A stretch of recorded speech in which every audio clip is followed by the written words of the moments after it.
గ్రామంలో వెలిసి ఉన్న ఈశ్వరాలయం అతి పురాతనమైంది. నిత్యం భక్తులు పూజలు నిర్వహిస్తూ ఉంటారు. భీమా నది ఒడ్డున వెలిసి ఉన్న ఈ ఆలయానికి ఒక ప్రత్యేకత ఉంది. భక్తులు నదిలో స్నానం చేసి శివాలయంలో భక్తి శ్రద్ధలతో పూజలు నిర్వహించి తమ కోరికలను తీర్చాలని దేవుని వేడుకుంటారు. సంతానం లేనివారు దేవుని దర్శించుకున్న సంతానం కలుగుతుందని ప్రతీక. ఈ పురాతన ఆలయంలో గుప్త నిధులు ఉన్నట్లు గుర్తించిన దుండగులు పలుమార్లు ఆలయంలో విగ్రహాలను పగలగొట్టారని ఆలయ అర్చకులు తెలిపారు. ఈ విషయంపై ఉన్నతాధికారులకు తెలియపరిచినట్లుగా అర్చకులు తెలిపారు. గ్రామస్తులు పూజలు నిర్వహించడానికి వెళ్లిన సమయంలో వినాయకుని విగ్రహం కనపడకపోవడంతో పూజారికి ఉన్నతాధికారులకు తెలియజేశారు. విషయం తెలుసుకున్న పోలీస్ అధికారులు విచారణ చేపట్టారు.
తెల్లారితో వచ్చి మామూలు తలుపు తీసి పూలు కోసి పెట్టేసిపోతాను.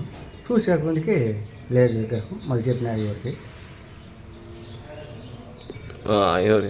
వ్యవసాయకి ఫోన్ చేయనాడు, వచ్చినాడు, చూస్తూ ఉన్నాము. అయ్యవారికి చెప్పినాం ఫస్ట్.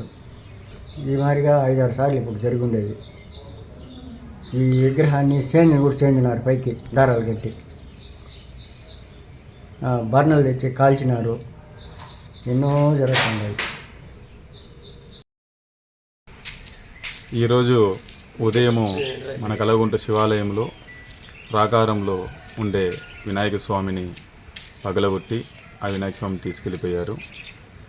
తెల్లవారితో పువ్వులు కోసే తను భాస్కర్ నాయుడు గారు వచ్చినప్పుడు చూసి మాకు కబురు చేయడం జరిగింది.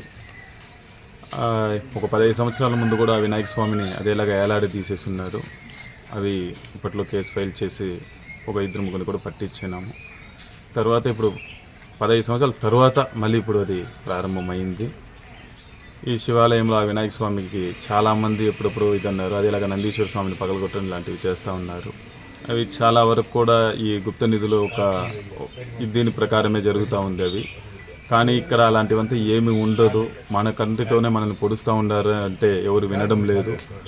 మనతోనే మన విగ్రహాలంతా పగలగొట్టేస్తూ ఉన్నారు. ఇది మంచి పద్ధతి కాదు. తొందరగా వాళ్ళని పట్టి వెంటనే ఇంకొక గుళ్ళో ఇలాంటివి జరగకుండా చూడాలని మేము ఎస్పీ గారిని కానీ తర్వాత కలెక్టర్ గారిని కానీ కోరుతున్నాం.